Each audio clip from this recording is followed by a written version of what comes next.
அன்பு தமிழ் நெஞ்சங்களுக்கு மெர்சல் கெலாட்டாவின் அன்பு வணக்கம். வாங்க இன்றைய காணொளி இதோ.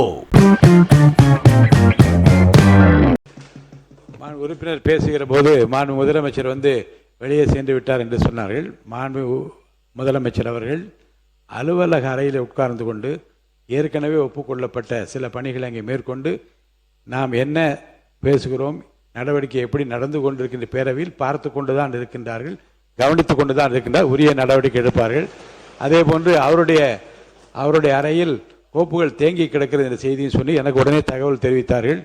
அன்றாடம் வருகின்ற கோப்புகளை மட்டுமல்ல, ஏற்கனவே ஒப்புக்கொண்ட நிகழ்ச்சிகளையும் தொடர்ந்து நூற்றுக்கணக்கான கோப்புகளை உடனடியாக தீர்த்து வைக்கிற நிலைமையில் அங்கே முதலமைச்சர் பணியாற்றி கொண்டிருக்க இந்த தகவலை எனக்கு தெரிவித்திருக்கிறார். அதை இந்த அவைக்கு நான் தெரிவிக்க கடமைப்பட்டிருக்கிறேன். பேரவைத் தலைவர் அவர்களே, மாண்புமிகு உறுப்பினர் அவர்கள் சொன்னாரு சிப்காட் அங்க நல்ல முறையா நடைபெற்று இருக்கிறேன்.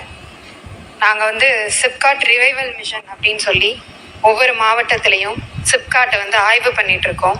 அதே மாதிரி பெருந்துறையில 26/5/2026 அன்று மாண்புமிகு சட்டமன்ற உறுப்பினர் அவர்களும் நானும் சேர்ந்து அங்க ஒரு ஆய்வு நடத்தினோம்.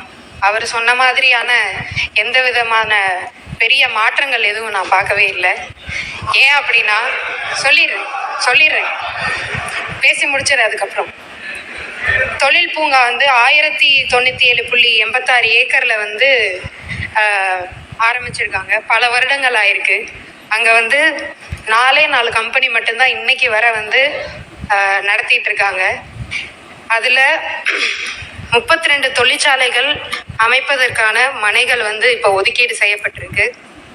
அங்க முதலீட்டாளர்கள் கூட நம்ம ஒரு ஆய்வு நடத்தினோம். அவங்களுடைய கோரிக்கை எல்லாமே தண்ணீர் அங்க இல்ல, ரோடு வசதி இல்ல, தெருவிளக்குகள் இல்ல, சரியான பஸ் வசதிகள் அங்க இருக்க மக்கள் சிப்காட்டுக்கு வர முடியாத நிலைமையில தான் இன்னமும் இருந்துட்டு இருக்குன்னு பல கோரிக்கைகள் வச்சாங்க.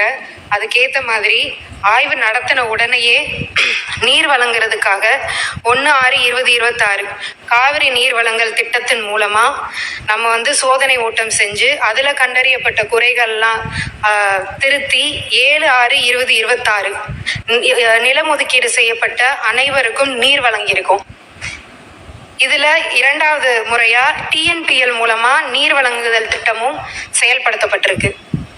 இதுல சாலை வசதி அங்க இருக்க 2 முதலீட்டாளர்கள் கேட்டிருந்தாங்க. சாலை வசதிக்கான டெண்டர் 6/7/2026 அன்று ஒதுக்கீடு செய்யப்பட்டு நாளைக்கு அது ரிலீஸ் செய்யப்படுது. இதன் மூலமா அங்க இருக்க சாலை வசதிகளும் செய்யப்படுது.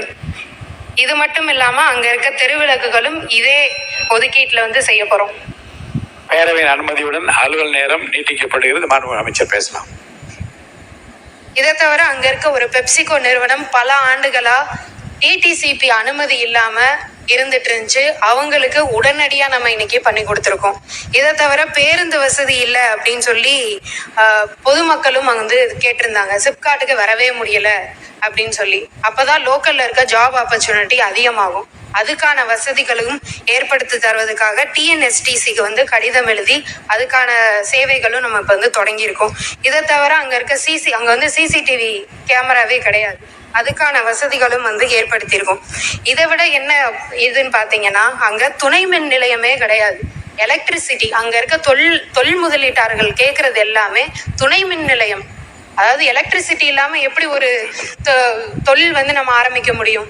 அதுக்காக தொழிற்சாலைகள் எதிர்கால மின் தேவையை கருதி 110 கிலோவாட் துணை மின் நிலையம் அமைப்பதற்கு தேவையான நிலம் அடையாளம் கணக்கெடுக்கப்பட்டு இப்போ அதுக்கான தான பத்திரமும் நம்ம பதிவு செய்யப்பட்டிருக்கு.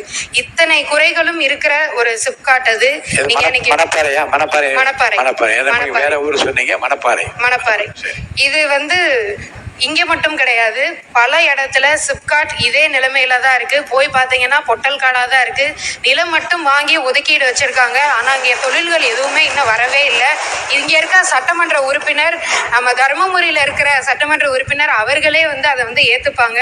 அப்படிப்பட்ட நிலைமை இருக்கு. அதையெல்லாம் மாற்றி முதல் ஆய்வு பண்ணோம். அதுக்கான டெண்டர்களையும் விட்டு அதுக்கான வசதிகளையும் இப்போ நம்ம மாண்புமிகு முதலமைச்சர் அவர்கள் மூலமா பண்ணிட்டு இருக்கோம்.